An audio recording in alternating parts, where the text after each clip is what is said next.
No próximo capítulo da novela Três Graças, a tensão vai dominar a comunidade da Chacrinha. Raul corre pelas vielas após perceber que está sendo seguido por dois garotos do bando de Bagdá. Desesperado, ele se abriga na casa de Joelle, onde a jovem o acolhe em meio ao medo e à confusão. Kellen não vai deixar nada acontecer com a gente, diz ela, tentando se convencer disso, embora o mistério sobre seu pai, verdadeiro, continue a atormentá-los. Antes de continuar, clique no botão de gostei, se inscreva no canal e comente de qual cidade você assiste a novela. Enquanto isso, no Mirante, Kellen encara Bagdá com coragem e revela o segredo que muda tudo. O pai de Joelle é um homem poderoso e respeitado na comunidade. Alguém que o traficante jamais teria coragem de desafiar. O impacto é devastador. Bagdá congela, abaixa a arma e se afasta, deixando Raul e Joelle paralisados. Joelle, trêmula, segura a mão de Raul e chora, aliviada por estar viva, mas sem compreender o peso da revelação. Na casa de Gerluce, a tensão aumenta. A mãe se recusa a acreditar na versão contada pela filha. "Você acha que eu sou boba, menina? Sei que tem coisa errada nessa história", dispara furiosa. Raul tenta se justificar, mas acaba discutindo com Arminda, que, tomada pela irritação, precisa se colocar diante da estátua das Três Graças para recuperar a calma e conter o surto emocional. Paulinho comenta com Juquinha que algo não bate na história de Joelle. A filha da Gerluce está escondendo alguma coisa, e não é pouca coisa, afirma ele, intrigado. Do outro lado da rua, Joaquim observa Gerluce de longe, com um olhar enigmático, como quem carrega um segredo prestes a explodir. O suspense atinge o auge quando Gerluce encontra a mãe desacordada na sala. Em pânico, ela grita por socorro, sem saber se é um desmaio ou algo muito mais grave. Nesse instante, ela entende. Os segredos da família estão prestes a vir à tona. E nada, absolutamente nada, será como antes. Santiago Ferretti, o nome que durante anos foi sinônimo de filantropia e sucesso, começará a ver seu castelo de mentiras ruir diante do público. Tudo o que ele construiu com discursos ensaiados, aparições em eventos beneficentes e promessas de ajudar os mais necessitados, agora começa a se desfazer. A novela mergulhará a fundo nas entranhas do império corrupto de Ferretti, revelando o esquema milionário que o transformou em um dos homens mais poderosos da região e também em um dos mais perigosos. Por trás da fachada impecável da Fundação Ferretti, instituição apresentada como símbolo de esperança e caridade, há um laboratório do crime. Santiago controla uma rede de falsificação de medicamentos que movimenta cifras astronômicas, sustentada por uma cadeia de corrupção que vai desde políticos locais até empresários do setor farmacêutico. A verdade começa a vir à tona quando Vicente, um dos seus principais comparsas, comete um deslize. Uma remessa de remédios falsos é interceptada antes de chegar ao destino. O público verá que cada detalhe do esquema foi cuidadosamente arquitetado. Vicente é o responsável direto pela Casa da Farinha, uma instalação clandestina que fabrica pílulas e xaropes com ingredientes inofensivos, e às vezes letais. Lá, o pó branco substitui o princípio ativo, e o lucro multiplica-se a cada remessa. Macedo e Edilberto, dois homens de confiança do vilão, cuidam da segurança do local e do transporte do dinheiro. São eles que garantem que nenhuma pista leve diretamente a Santiago. Enquanto isso, os funcionários da Fundação Ferretti continuam acreditando estar envolvidos em um projeto social. Eles distribuem caixas de medicamentos a comunidades carentes, sem saber que estão entregando produtos falsificados. A ironia é cruel. O vilão usa o sofrimento alheio como ferramenta para manter o próprio império. Cada discurso, cada evento de caridade, cada reportagem exibida sobre sua obra social é, na verdade, parte da engrenagem que esconde o verdadeiro negócio. Os indícios começam a surgir aos poucos. Um farmacêutico que trabalhou em uma das distribuidoras nota diferenças sutis nas embalagens. Uma enfermeira, ao aplicar um dos remédios fornecidos pela fundação, percebe que o efeito é nulo, e é aí que o fio da meada começa a se desenrolar. Mas Santiago é astuto. Ele percebe que a imprensa começa a farejar o escândalo e age rápido. Manipula relatórios, ameaça funcionários e manda apagar arquivos comprometedores. O homem que aparece nas câmeras como defensor da vida é o mesmo que nos bastidores decide quem deve viver ou morrer, dependendo de quanto vale o silêncio de cada um. O público verá também a dimensão simbólica do esconderijo de Ferretti. O dinheiro obtido com os crimes é lavado por meio de obras de arte, doações falsas e investimentos em empresas fantasmas. O epicentro desse esquema é a mansão de Arminda, a mulher que, além de amante, é também a guardiã dos segredos do vilão. Lá, entre o luxo e a decadência moral, repousa a escultura das Três Graças. Uma réplica imponente, avaliada em mais de US$ 1,5 milhão.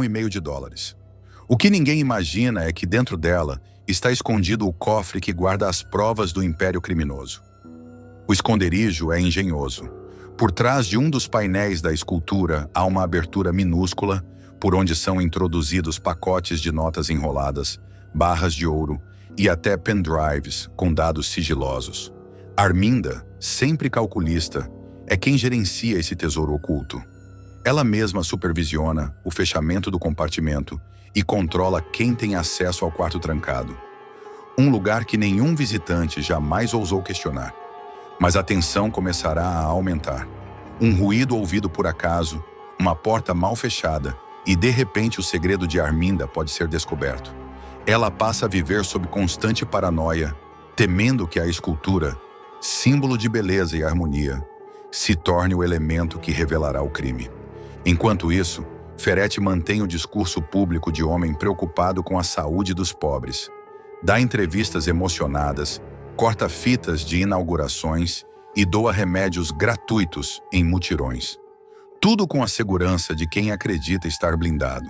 Porém, o cerco começa a se fechar. A polícia recebe denúncias anônimas. Uma funcionária da fundação, sem saber, entrega uma caixa errada a um hospital e os testes laboratoriais revelam que o medicamento não contém nenhum princípio ativo. A partir daí, a história entra em clima de guerra. Santiago aciona seus contatos políticos para abafar o caso. Ordena que Vicente desapareça por um tempo e manda Edilberto se livrar de toda a documentação. Só que o próprio Vicente começa a temer o chefe. Ele sabe demais e entende que, no mundo de Ferretti, quem se torna um risco é rapidamente eliminado. O público verá Vicente dividido entre a lealdade e o medo. Ele tenta fugir, mas é interceptado por Macedo, que o ameaça. Em paralelo, Arminda começa a se questionar se deve continuar ao lado do vilão. A lembrança da morte misteriosa de Rogério, o antigo sócio, ainda a assombra.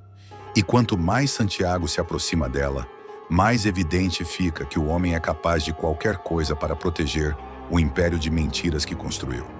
Os medicamentos originais são desviados e revendidos ilegalmente a clínicas particulares, enquanto as falsificações são entregues nas comunidades.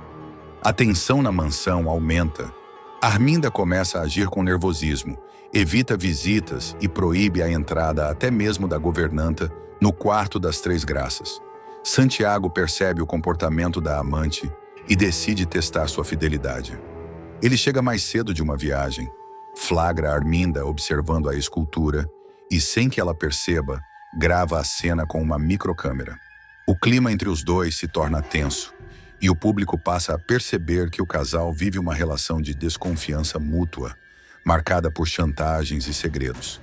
Mas o ponto de virada se aproxima. Um caminhão carregado de remédios da Fundação Ferretti sofre um acidente na estrada. A carga é saqueada por moradores locais e os medicamentos são levados para uma farmácia improvisada. Quando os primeiros pacientes passam mal, a notícia explode nas redes sociais. As imagens se espalham e a imprensa começa a pressionar. Santiago tenta manter a postura, mas seu império começa a desmoronar. O que antes parecia uma instituição modelo, agora se revela uma teia de corrupção e falsificação. Com o escândalo da Fundação Ferretti ganhando as manchetes, Santiago tenta de tudo para conter os danos. Convoca uma coletiva de imprensa às pressas, prepara um discurso ensaiado, jura inocência e culpa grupos rivais por sabotagem. Mas as perguntas dos jornalistas começam a apertar, e o vilão, pela primeira vez, perde o controle da narrativa. Seu olhar vacila, o suor desce pela testa e uma repórter menciona a Casa da Farinha. O silêncio que se segue é ensurdecedor. No momento em que o cofre secreto é aberto, o público verá uma cena de tirar o fôlego. Pacotes de notas, barras de ouro e pendrives recheados de dados saltam diante dos olhos das autoridades. As provas são esmagadoras. Entre os arquivos, há planilhas, contratos falsos e vídeos de reuniões secretas de Santiago com políticos e empresários. Tudo registrado, tudo documentado. Enquanto o cerco se fecha, Ferretti tenta fugir do país. Ordena que Macedo e Edilberto preparem um avião particular. Mas os capangas, já cientes de que a polícia está nas suas trilhas, o traem. Cada um tenta escapar com uma parte do dinheiro. No aeroporto clandestino, Santiago chega furioso e uma discussão acalorada se transforma em tiroteio. O vilão consegue entrar no avião, mas o piloto, comprado pela polícia, o entrega. Bagdá treme ao descobrir quem é o pai de Joely e desiste de matar ela e Raul. A tensão vai explodir na comunidade da Chacrinha. O clima de guerra toma conta das vielas e o medo corre pelas janelas, pelos becos, pelas vozes que se calam ao cair da noite. Bagdá, o homem mais temido do morro, está com o sangue fervendo. Ele acredita ter sido traído por Raul, um rapaz que ousou atravessar a fronteira invisível que separa os que obedecem dos que desafiam. E ao lado dele, Joely, uma garota que carrega no ventre uma vida e no olhar um segredo, se torna o alvo de uma sentença cruel. Cercados no mirante, um ponto alto da comunidade onde a vista alcança o horizonte e o perigo parece mais próximo, Raul e Joely se veem encurralados.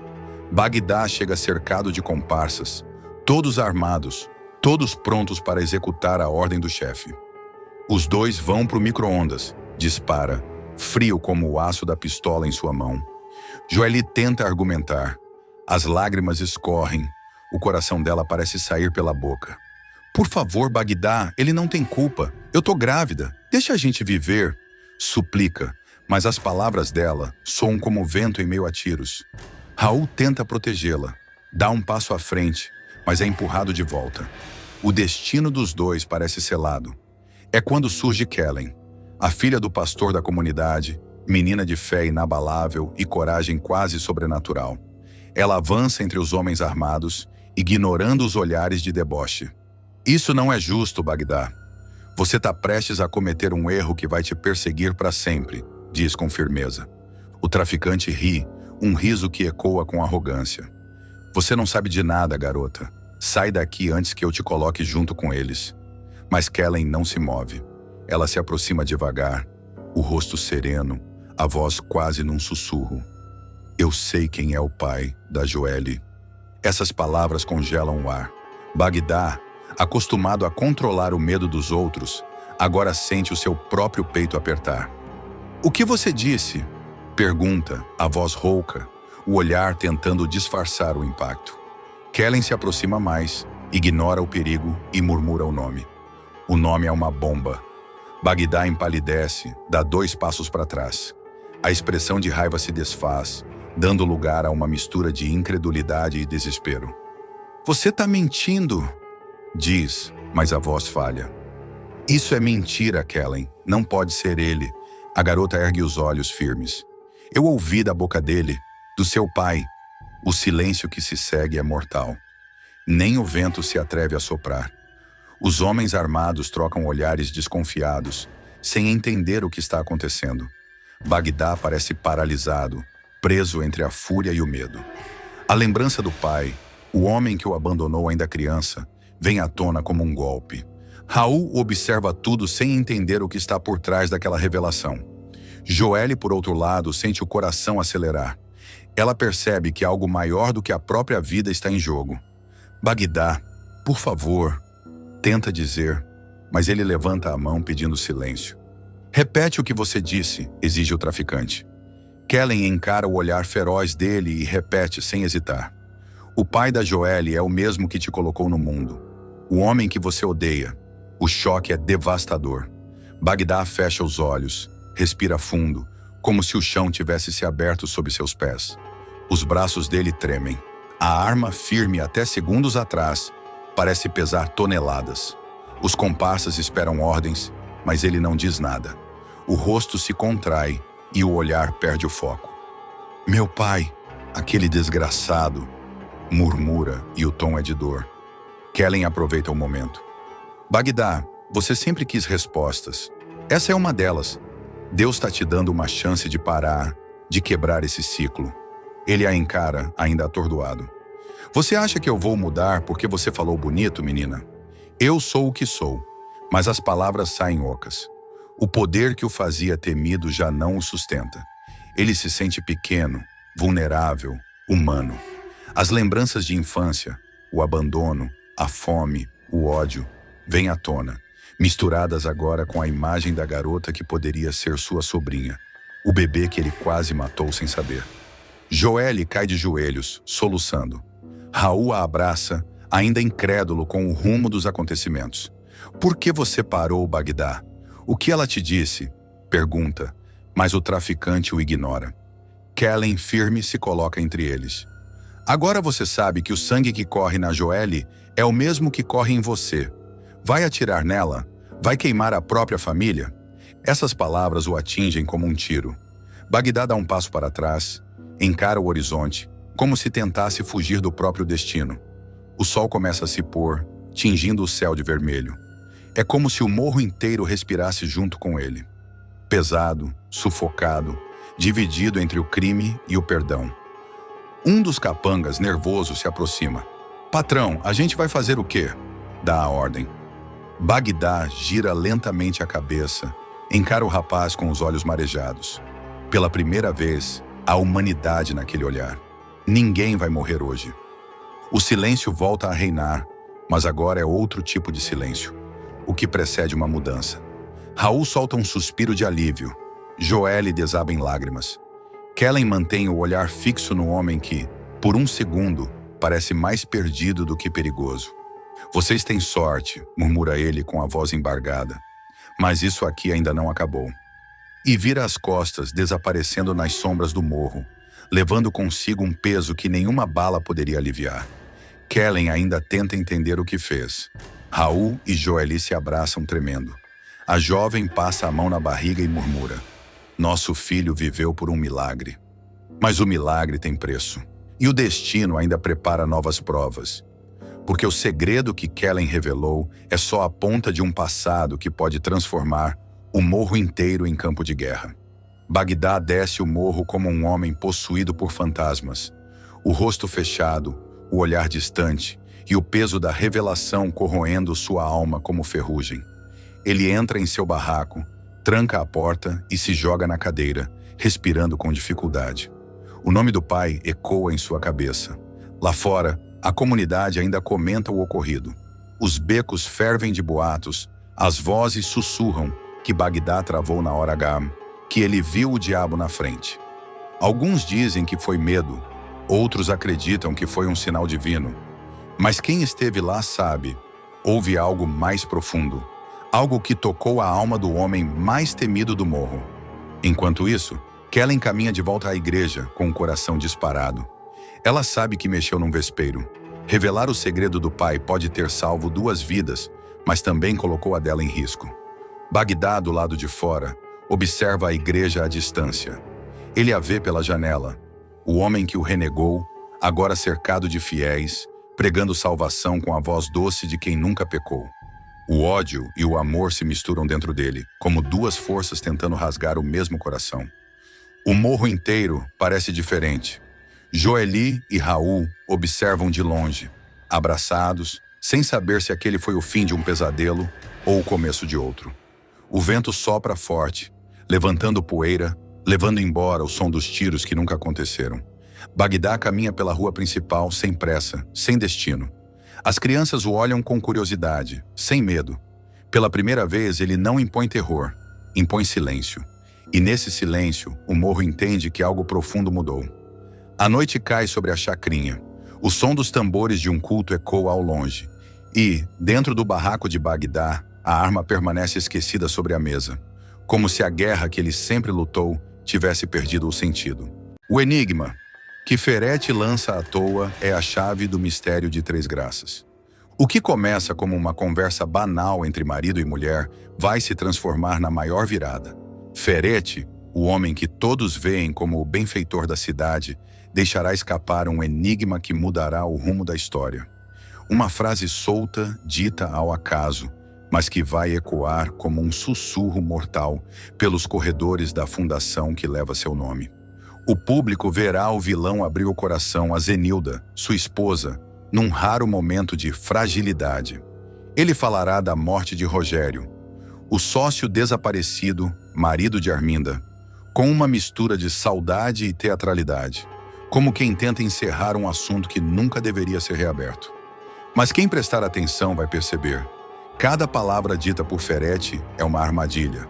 O tom de dor, a pausa calculada, o olhar fixo no vazio, tudo é parte de um espetáculo meticulosamente ensaiado. Ferete fala demais, e é justamente aí que ele entrega a pista do que virá. Rogério era o tipo de homem que inspirava confiança. Gentil, idealista e com uma mente voltada para o bem. Foi ele quem idealizou os projetos da fundação.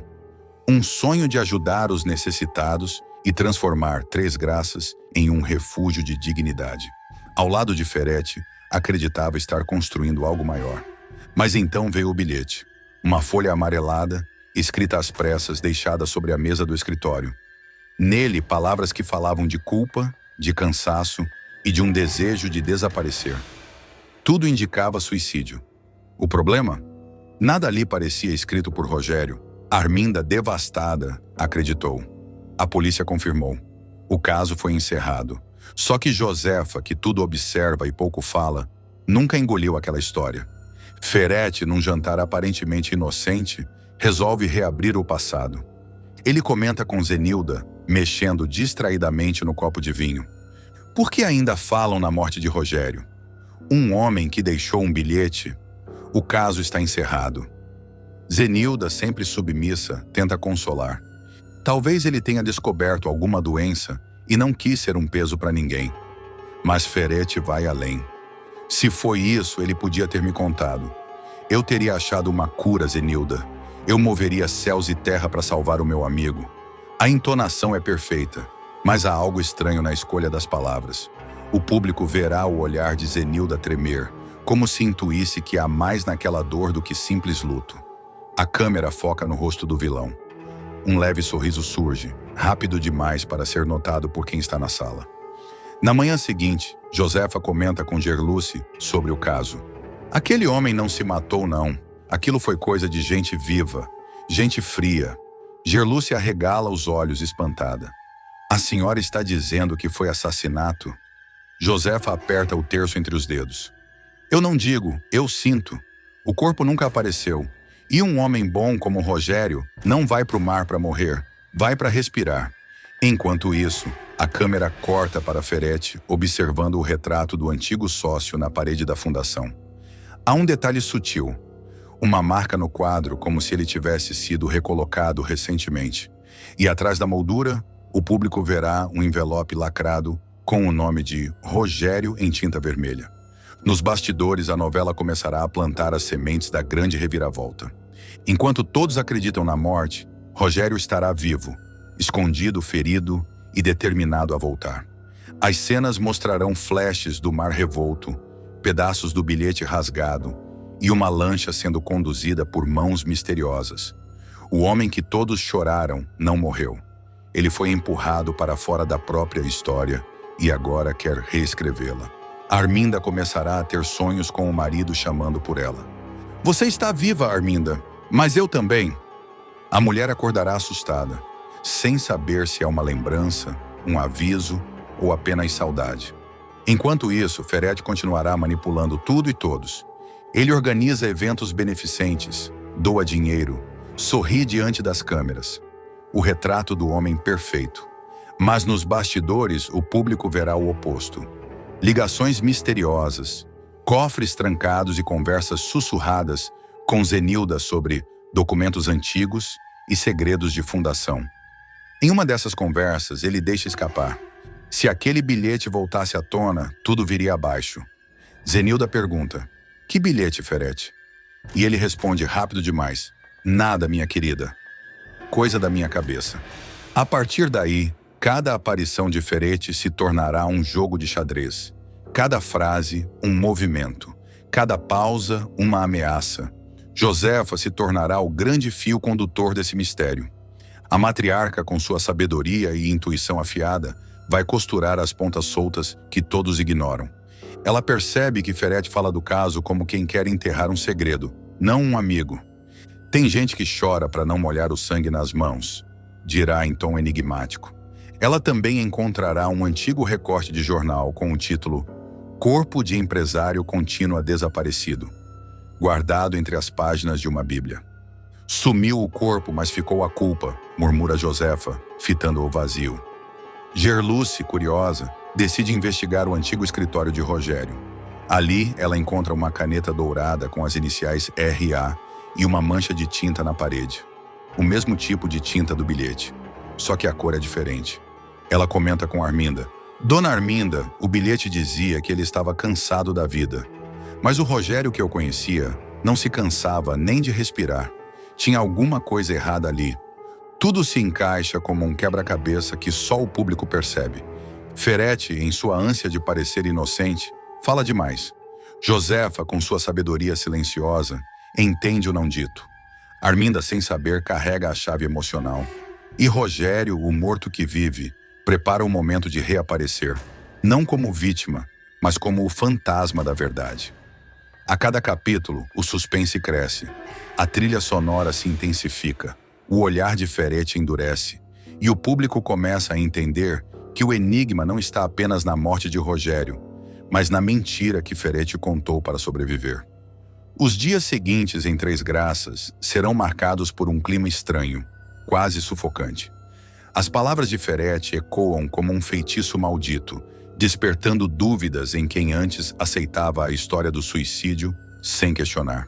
Arminda começa a evitar a fundação, tomada por lembranças e um sentimento que ela não sabe nomear. Algo entre saudade e desconfiança. Josefa, por outro lado, não disfarça o incômodo. Tem coisa que o tempo não apaga porque ainda está viva dentro da mentira, dirá, olhando para o retrato do genro. Gerluce, curiosa, tentará arrancar mais detalhes, mas a matriarca se fecha.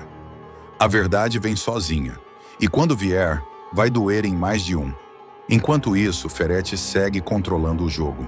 Finge serenidade, organiza eventos beneficentes, fala de fé e solidariedade, mas sempre com um olhar que denuncia o contrário.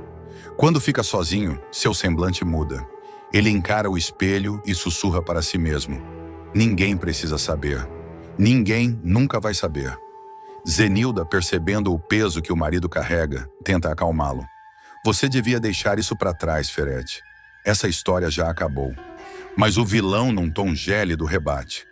Histórias só acabam quando a verdade aparece. E a nossa ainda não apareceu. Numa noite silenciosa, o mar de Três Graças parece rugir diferente. As ondas batem forte contra o cais, como se quisessem devolver algo que nunca foi encontrado. A câmera se afasta lentamente. O vento apaga a vela acesa sobre o bilhete emoldurado. No reflexo da vidraça, o rosto de Ferete surge por um instante. Frio, imóvel, enigmático. E o silêncio, mais uma vez, diz tudo.